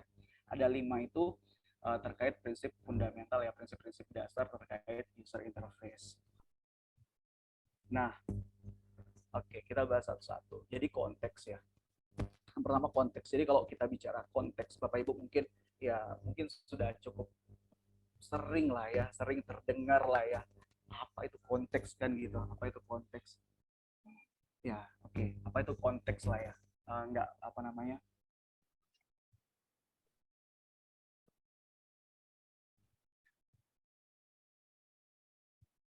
Konteks ya gitu ya. Nah, jadi kalau konteks itu pasti semuanya tahu. Jadi memposisikan sebagai sebagai pengguna ya, sebagai pengguna dari sebuah produk digital. Jadi kalau misalnya Bapak Ibu, kalau ini dicontoh ya, ini kita produk-produk material misalnya bangunan, cat segala macam. Yang menggunakan ini akan sangat jarang sekali digunakan oleh perempuan kan begitu. Jadi akan banyak digunakan bapak-bapak ya, atau mungkin mas-mas yang bekerja sebagai arsitek atau sipil kan begitu. Nah, kenapa kita perlu begini? Karena kadang penyesuaian konteks kenapa diperlukan? Karena kadang produk digital itu tidak menyasar ke semua kalangan, tapi hanya menyasar kepada kalangan tertentu saja. Misalnya kayak ini tadi, karena ibu-ibu jarang, jadi kita menyesuaikan desainnya itu ke pola bapak-bapak kan, pola bapak-bapak. Jadi bapak-bapak mungkin tidak suka yang mungkin banyak diskon segala macam, mungkin ya, tidak tahu ya saya. Mungkin kalau saya sebagai bapak-bapak juga suka dengan diskon ya. Tapi umumnya mungkin bapak-bapak tidak tahu ada diskon. Jadi jadi memposisikannya itu sebagai pengguna dari user bapak-bapak itu sendiri kan, begitu Bapak Ibu. Nah, disesuaikan, konteksnya disesuaikan. Kemudian ada konsistensi ya. Nah, konsistensi ini ya apapun ya, baik dari pewarnaan, baik dari icon, 10 menit lagi Pak Yoga. Wah, slide-nya masih banyak Pak. Oke Pak, slide-nya masih banyak. Oke, baik, oke, konsistensi saya akan coba bahas cepat ya Bapak Ibu. Jadi konsistensi penting ya. Contoh di sini, kenapa ada keranjang sebelah kanan? Ya karena mayoritas e-commerce itu pakainya keranjang sebelah kanan. Nah, itu akan sangat berbeda kalau misalkan kita membuat produk digital e-commerce itu keranjang sebelah kiri. Nah, itu akan berbeda sekali dan itu akan mempengaruhi experience. Nah, secara tidak langsung pola seperti ini sebenarnya adalah konsistensi yang perlu kita perhatikan dalam membangun sebuah produk digital. Kemudian, nah ini konsistensi lagi terkait penggunaan ya hover lah segala macam, penggunaan border, penggunaan font, penggunaan positioning kan gitu, positioning primary button, secondary button dan sebagainya. Itu konsistensi. Kemudian visual hierarchy ya, prinsip untuk mengatur elemen lah untuk hierarki itu urutan lah ya, proses. Jadi kalau misalnya Bapak Ibu melakukan sebuah check out ya, kan ada proses. Nah, proses itu hierarki. Bagaimana hierarki yang baik? Ya hierarki yang baik ya itu tidak harusnya berurutan. Jadi harusnya berurutan dan dipecah gitu, bagusnya dipecah. Kayak misalkan tadi kita mau check out, jangan langsung setelah break full, tapi kita pecah, diisi satu-satu, itu lebih baik, akan lebih baik, karena saya sebagai user experience membagikan pengalamannya akan males untuk langsung banyak sekaligus kan begitu. Nah, jadi lebih baik dipecah. Nah, kalau contoh di atas ini itu tidak disarankan view detailsnya itu ada di sebelah dikasih pewarnaan, karena cukup di sini cukup begini saja, karena view details ini jarang orang mau lihat ya, jarang, karena biasanya ya ini sekedar secondary lah ya, secondary bukan primer, jadi lebih baik tidak dipakai dengan warna yang mencolok begitu. Nah, hierarkinya juga ada yang seperti ini. Kalau mau pakai teks ya pakai teks, kalau mau pakai pakai grafis ya pakai grafis. Jadi jangan usahakan kita konsisten dan jangan dicampur-campur gitu loh untuk hierarkinya begitu. Kemudian simplification itu kita menyederhanakan sebuah proses ya, menyederhanakan sebuah proses atau interaksi untuk apa ya, untuk sebagai kinerja kita lah ya, sebagai kinerja kita dalam berinteraksi dengan sebuah produk digital kan. Kenapa? Iya. Oke, kenapa? Karena Karena semakin mudah orang tuh semakin mudah sebuah produk digital, maka akan semakin cenderung orang menggunakannya. Jadi kalau misalkan kita tidak menggunakan kita membuat produk digital kita rumit, ya orang akan malas, akan berpengaruh juga kepada kalau istilah teknisnya itu akan berpengaruh pada traffic terhadap produk digital kita. Nah, begitu. Jadi dibuat mudah, kayak tadi yang check out prosesnya yang banyak itu dipecah. Itu tujuannya. Ya biar orang itu merasa orang itu merasa tidak wah banyak banget ya gitu, banyak sekali gitu. Nah, lebih dipecah, kayak kalau kita baru download kan kita ada take a tour misalkan begitu kan. Kita atur dulu got it lah segala macam begitu. Kemudian accessibility ya, kita membuat sebuah accessibility atau kemudahan ya, agar semua orang tuh bisa mengakses kan gitu. Nah, bandingkan dengan gambar 2 di bawah, ada buttonnya yang bisa diakses dengan jempol yang cukup lebar, ada juga dengan jempol yang sama tapi buttonnya kecil. Maka akan lebih baik itu menggunakan si aksesibilitas yang sebelah kiri, karena itu penting juga begitu Bapak Ibu ya. Selain itu mungkin hovernya juga harus diperhatikan, kemudian layoutnya juga, spacingnya juga harus diperhatikan. Oke, lanjut. Why small detail matters? Ya, kenapa hal-hal yang sekecil ini juga penting? Karena kita kadang lupa kalau misalnya hal-hal kecil seperti ini ternyata itu berpengaruh kalau dari sisi teknik ya. Teknikal itu berpengaruh. Ya, bayangkan kalau misalkan tidak ada konsisten antara spacing atas dan bawah ya.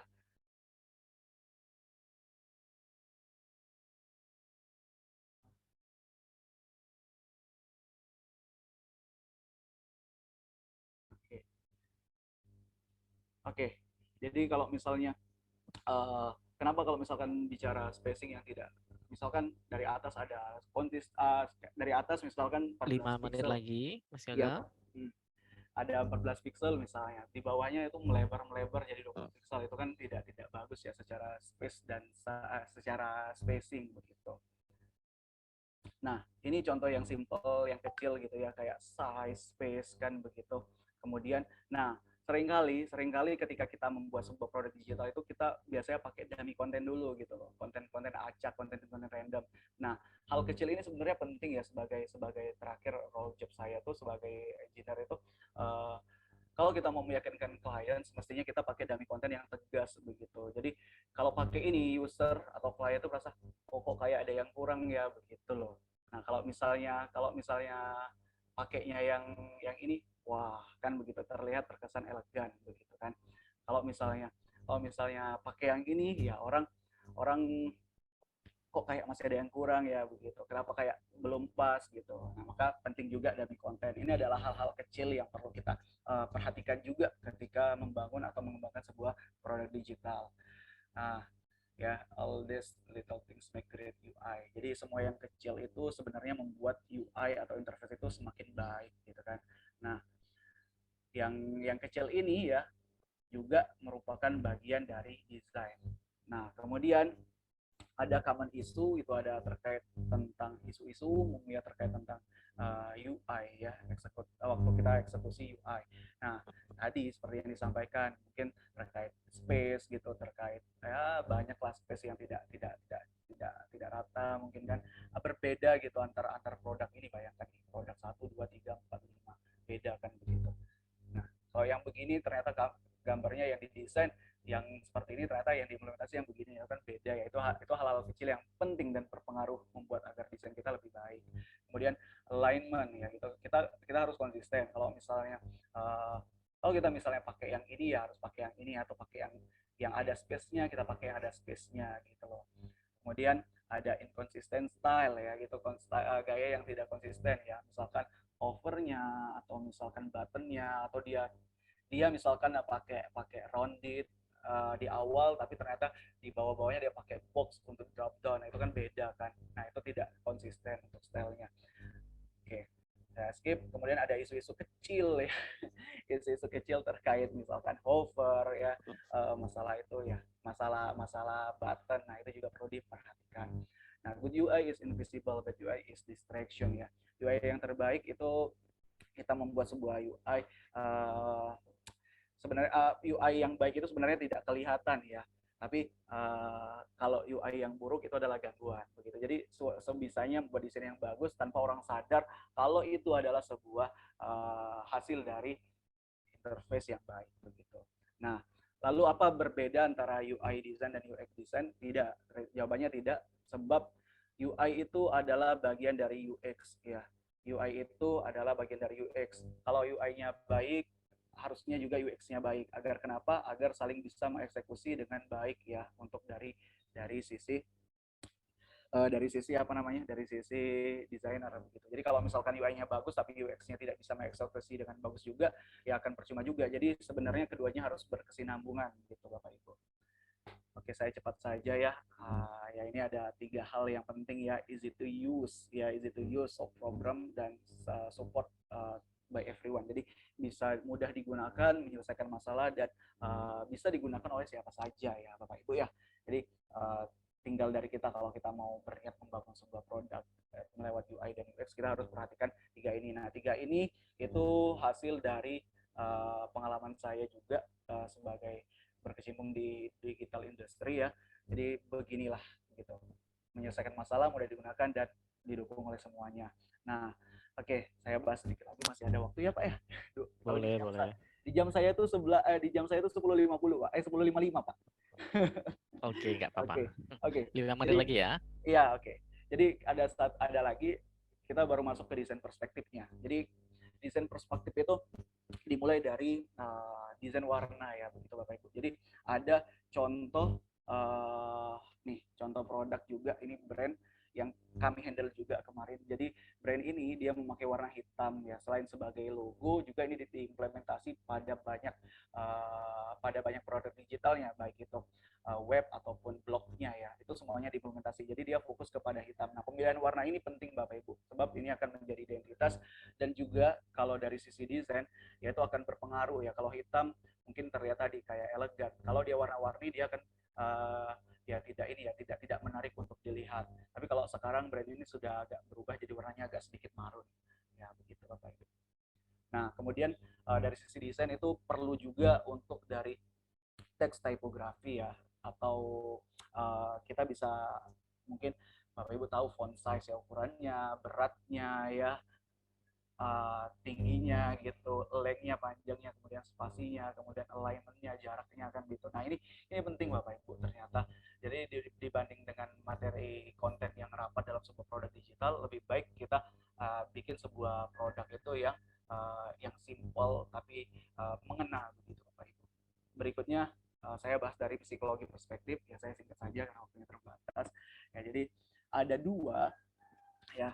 Jadi dari psikologi persepsi dan psikologi warna gitu. Nah, kalau dari psikologi persepsi itu dari awareness, interest, desire, kemudian action, dan build trust ya gitu. Kemudian dari warna, dari hierarki gitu ya, tampilan hierarki, kemudian branding purpose, kemudian membuat sebuah mood bagi pengguna, kemudian penyampaian maknanya begitu. Ini tidak akan saya jelaskan panjang lebar. Ini terkait dengan psikologi manusia ya, persepsi, dan warna ini juga ternyata bisa membangun atau membuat mood user, ternyata begitu. Nah, metodologi kemudian yang saya tahu, yang saya sempat baca, pelajari itu ada di si design thinking, HCD, UCD, dan UX. Saya sendiri pakai HCD. Nah, konsepnya begini, kemudian implementasinya begini. Mungkin sekian dari saya. Satu lagi penutup ya, UI UX yang baik itu bukan tugas desainer job ya, bukan pekerjaan, hanya pekerjaan desainer ya, tapi adalah respon dari semua pihak ya untuk melihat uh, masalah dan mengatasinya begitu. Jadi as a team sebenarnya desainer itu ketika eksekusi desain, ketika dilimpahkan ke engineer, nah kita engineer juga harus melihat bahwa desain yang baik itu perlu juga perspektif dan feedback dari kita. Nah itu tadi kenapa dikatakan great UI UX is not just the designer's job gitu, Bapak Ibu. Oke, ceritanya jawab mungkin saya serahkan kepada Prof. Leon. Sebelumnya saya ucapkan terima kasih Bapak Ibu yang sudah menyimak sampai akhir. Baik, kita kasih applause ya untuk Mas Yoga Pratama. Bagus sekali ya presentasinya. Jadi beliau tidak hanya berpraktisi, tapi juga bisa share ya. Jadi juga bagus buat kita ya. Jadi jarang-jarang loh software engineering bisa deliver ya pengalamannya ke audiens. Iya, kebanyakan introvert ya, Prof. Betul, itu pengalaman saya ya. Di kelas dia pintar ya, begitu presentation, nah ya skor presentasinya tidak seperti yang diharapkan. Nah, dipertahankan Mas Yoga ya, di-upgrade skill-skill tambahannya selain hard skill-nya ya. Baik, Bapak Ibu, tadi kita sudah mendengarkan, menyaksikan paparan dari Yoga Pratama terkait UI UX dari perspektif psychology and the science. Mungkin ada yang mau menambahkan, mengomentari, atau sedikit mengulik ya, boleh. Tadi ada yang raise hand. Ini Pak Dekan, silahkan Pak Dekan. Pak Tata raise hand itu Terima ya? kasih. Oke, siap. Terima kasih Pak Leon waktunya. Ya ini Mas Yoga nih ceritanya kalau di ini bisa 6 SKS ya. Ya, betul. Tapi memang Mas Yoga ini kayaknya materi saya lebih lengkap Mas Yoga daripada materi saya nih. Materi kuliahnya. Ya ini kalau kita bicara ini Mas Yoga mungkin sedikit kalau ini benar bertanya nih ya. Nah, ini Mangga bagaimana Pak, nggak apa-apa. maksudnya perspektif Mas Yoga. Kan kalau kita bicara UI UX ini bicara navigasi. Nah, navigasi ini tadi saya menyimak, tapi aspek feeling ya penting nggak ya kalau kita bicara aspek logik dalam mendesain dan secara psikologis itu memang udah menjadi defaultnya ya. Nah, tapi kadang-kadang aspek feeling ini misalkan tadi bicara warna tas gitu ya, atau secara psikologis menunjukkan jati diri atau mungkin kriteria gitu ya. Nah, kalau misalkan ini ada juga nih pengalaman kan tadi orang maunya peta maunya apa sih? Jalan pintas ya. Nah, jadi dia shortcut ya. Dia lebih banyak mengandalkan feeling waktu mendesain UI-nya itu. Jadi dia nggak pakai metode gitu. Ya kadang bagus sih saya lihat desainnya, tapi kadang juga ancur-ancuran. Gitu. Nah ini menurut perspektif keilmuan dari sisi UI UX ini masuk nggak ya mengaktualisasikan feeling dalam mendesain UI UX? Menurut Mas Yoga gimana? Itu aja pertanyaannya. Terima kasih. Mungkin saya ini ya Pak ya, saya menjawab dari sisi saya ya Pak ya. Yeah. Silakan Mas Yoga. Silakan Mas Yoga. Mohon izin Pak Tata, jadi kalau kita memasukkan feeling dari yang saya alami sebagai industri ya Pak ya, kita tuh nggak bisa masukkan feeling. Jadi kita tuh bekerja sebagai tim dan kita punya ada role sebagai kurang terdengar. Oke, jadi kita tuh kita kalau di dalam dunia industri dan pengalaman saya itu kita sebagai industri, jadi industri digital itu tidak bisa menggunakan feeling karena semuanya kita harus tertata ya, ada flow-nya masing-masing. Nah, feeling yang dimaksud kalau misalkan secara user interface itu kan kita perlu desainer itu biasanya harus riset dulu, ini perusahaannya bagaimana, harus meeting dulu dengan kliennya kan, ini warna apa segala macam yang menggambarkan identitas begitu. Nah, ketika eksekusi kita itu biasanya yang pakai feeling itu ketika kita merasakan pengalaman. Oh, kalau desainnya begini itu nggak bisa, maka kita kasih masukan ke desainer, tolong diteruskan. Misalkan diteruskan internal designer team misalkan.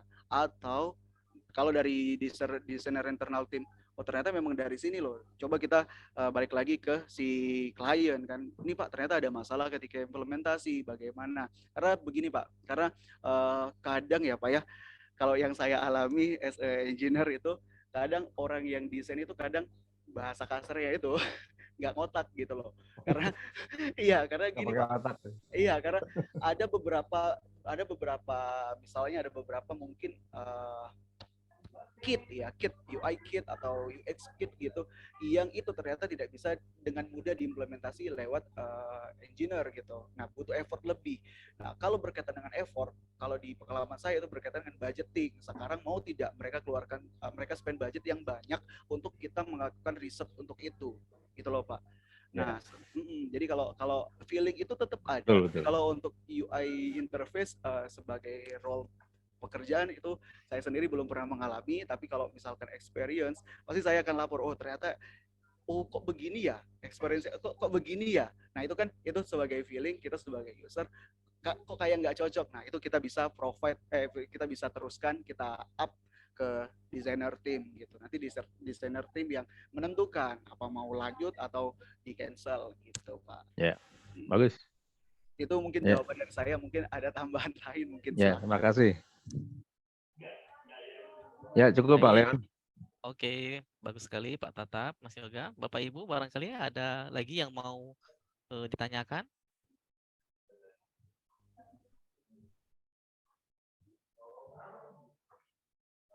Oke. Feeling tadi mungkin rasa pribadi Pak Tata ya. Tapi kalau di research sebagai by intuition itu boleh. Contohnya shortcut tadi ya.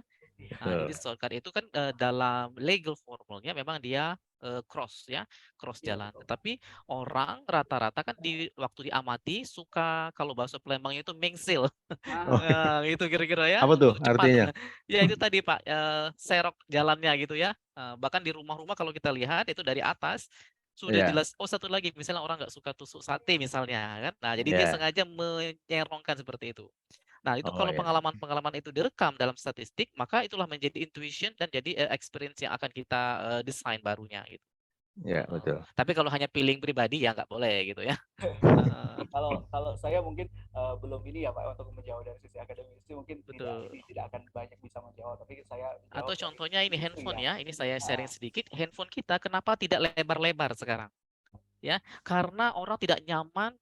Itu sudah pernah dicoba. Kalau dia tablet namanya ya, dia itu di atas smart, di bawah tablet. Orang tuh nggak nyaman genggamnya. Jadi boleh dicek, itu tetap lebarnya sama. Jadi yang agak berubah itu tingginya naik-naik sedikit aja. Bahkan Samsung aja itu membuat dia menjadi flip, ya. Flip dan di-zig-nya sama dia ya, di-zip seperti itu. Tujuannya apa? Agar tetap seperti ini. Nah, gitu ya. Kalau Sony dia belum keluar ya, walaupun dulu kabarnya bakal buat lagi yang layar lunak, apa istilahnya itu ya, layar yang bisa dilipat-lipat kayak gitu ya. Nah, gitu. Itu juga dari intuition ya, intuition. Jadi rata-rata orang begitu. Sehingga tidak produsen itu tidak lagi memikirkan lebarnya ya. Oh ya, fokus aja di sini. Makanya mungkin sudah 10 tahun terakhir kita nggak lihat ya handphone yang lebar-lebar. Kalau dulu zaman Nokia bolak-balik kan. Ada yang besar, ada yang kecil, ada yang kalau sekarang sudah stabil kira-kira gitu. Benar. Oke, Bapak Ibu, sembari mau tanya atau bagaimana jangan lupa ya Pak Richard mau nanya nih. Oh, silakan Pak Richard Lukas. Halo, selamat apa nih siang sekarang ya. Selamat siang Pak Leon, Pak Tata. Aduh, ini kawan saya nih luar biasa banget hari ini. Iya, langganan saya ya oke. mungkin mempersingkat waktu aja gini, saya ini punya pengalaman nih ya. Saya coba mau tanya dulu nih, ini UI UX ini kalau saya pernah baca itu, ini kan tadi disinggung ini dua hal ini sama ya. Tapi kalau saya tuh ada pendapat itu berbeda gitu loh. Saya juga bingung nih. Nah, kemudian gini, ini UI UX designer ini apakah ini bisa dipelajari, ya kan?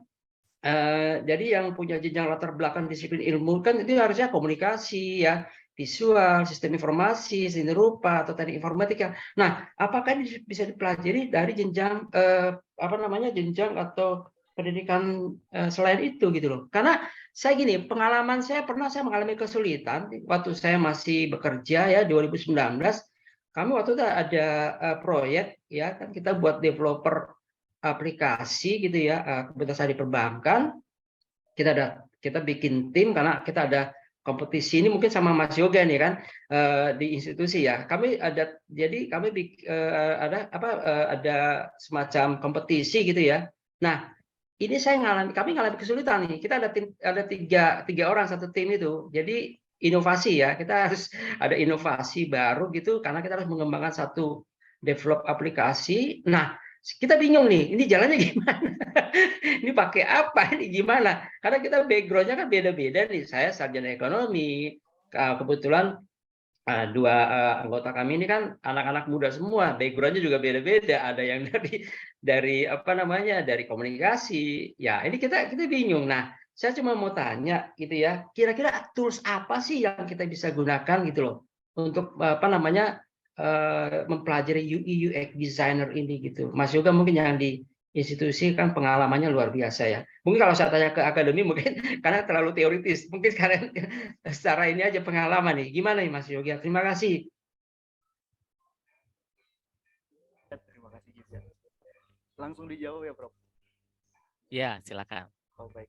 Jadi kalau misalnya izin Pak Rijat. Ya, silakan Mas Yoga. Silakan Mas Yoga. Kalau kita bicara lintas ilmu Pak Richard ya, untuk belajar sesuatu itu sebenarnya kita tidak masalah ya Pak ya. Mungkin yang masalah nanti kalau misalnya dia berurusan dengan jenjang karir ya, mungkin dosen yang lintas jurusan mungkin akan bermasalah, mungkin saya tidak tahu. Nah, tapi kalau untuk dari industri sebenarnya tidak masalah Pak, karena saya juga sempat kalau software engineer, jadi teman saya di perbankan itu yang baru join juga itu lulusannya teknik geologi. Kemudian ada juga teknik fisika begitu. Kemudian ada juga yang lebih parah lagi, ada yang dari tata boga. Ada tuh Pak, yang akhirnya switch karir ke software engineer. Nah, kalau kita bicara UI UX, kalau saya bisa bilang ya Pak ya, berdasarkan dari latar saya, dan saya pernah ketemu teman-teman itu tadi Pak, beragam sekali dari latar belakangnya.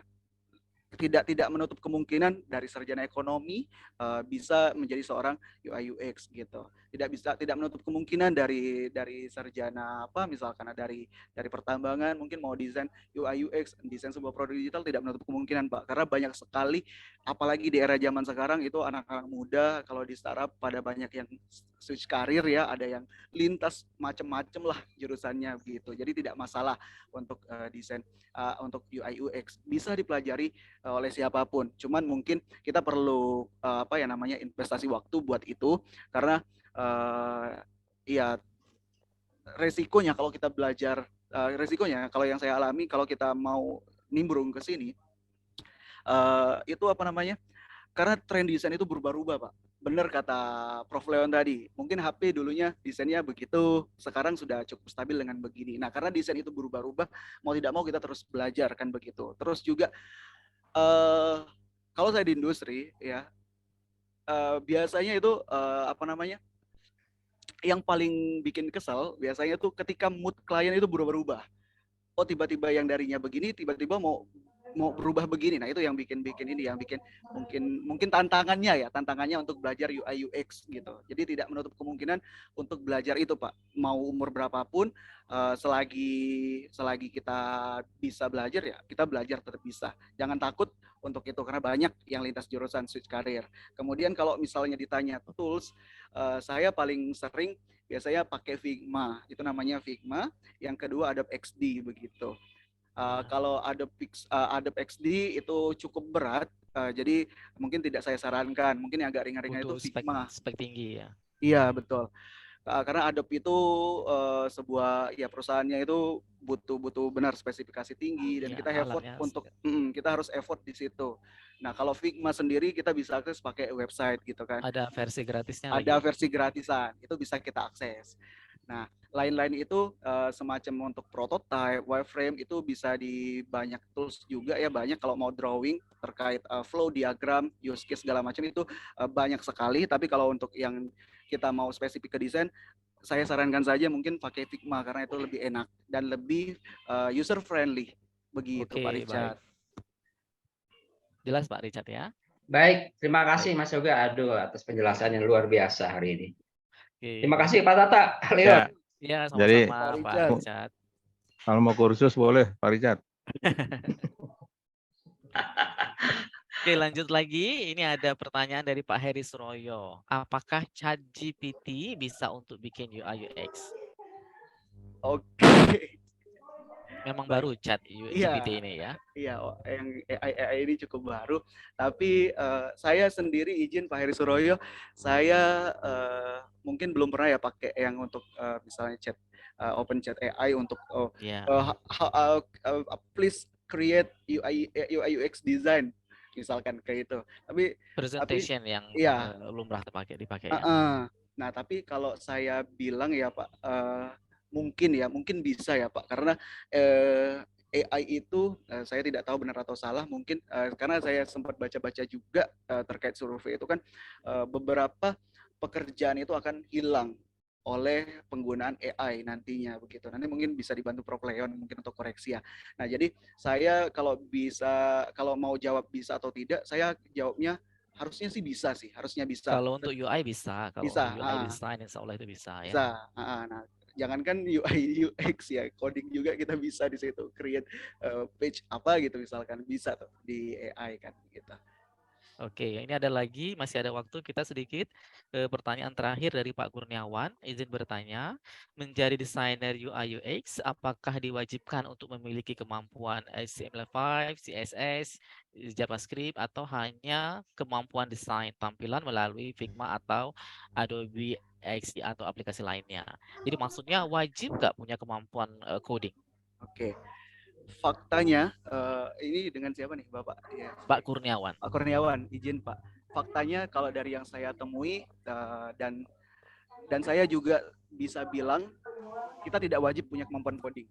Jadi as kita sebagai desainer kita cuma punya kemampuan desain itu cukup, tidak wajib coding. Tapi ada tapinya. Kalau di industri baiknya Pak, agar kalau misalnya kita bergabung dalam sebuah tim, Bu, makasih. kalau misalnya kita bergabung dalam Apa nih? sebuah tim, Makasih.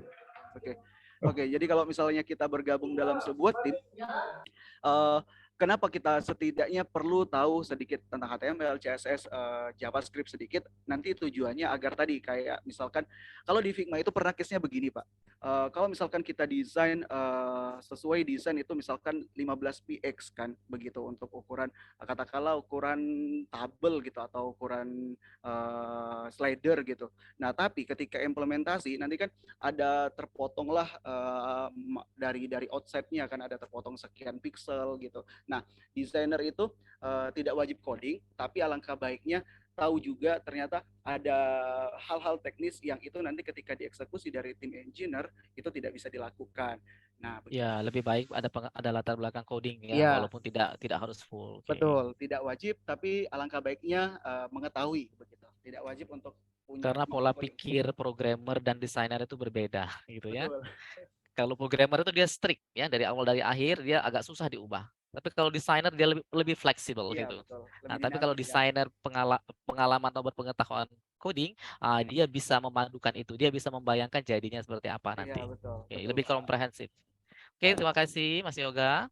Bapak Ibu sekalian, kita sudah menyaksikan ya sharing materi yang luar biasa ini dari mahasiswa pasca kita.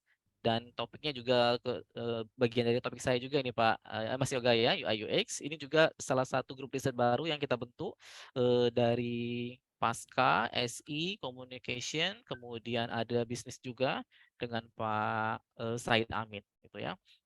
Juga ada behavior di grup yang baru ini.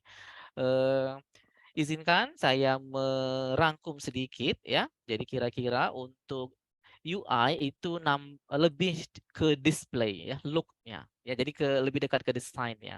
Sedangkan UX itu lebih ke penggunaan sehingga untuk function. Nah, tapi dia seperti koin. Jadi tidak bisa dilepaskan, makanya dia namanya UI UX. Nah, seperti itu. Kemudian untuk prinsip-prinsip tadi yang bagus sekali, ini teorinya up to date ya, dipakai Mas Yoga. Ini juga saya pakai di kelas saya ngajar SCI juga. Untuk design principle kita perlu useful, usable, findable, credible, desirable, accessible, dan valuable.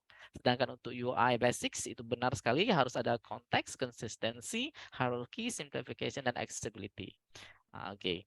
Bapak Ibu, demikianlah pemaparan acara tunggal kita hari ini, yaitu materi UI UX dari Mas Yoga Pratama mewakili program pasca sarjana dari grup riset Harmoni.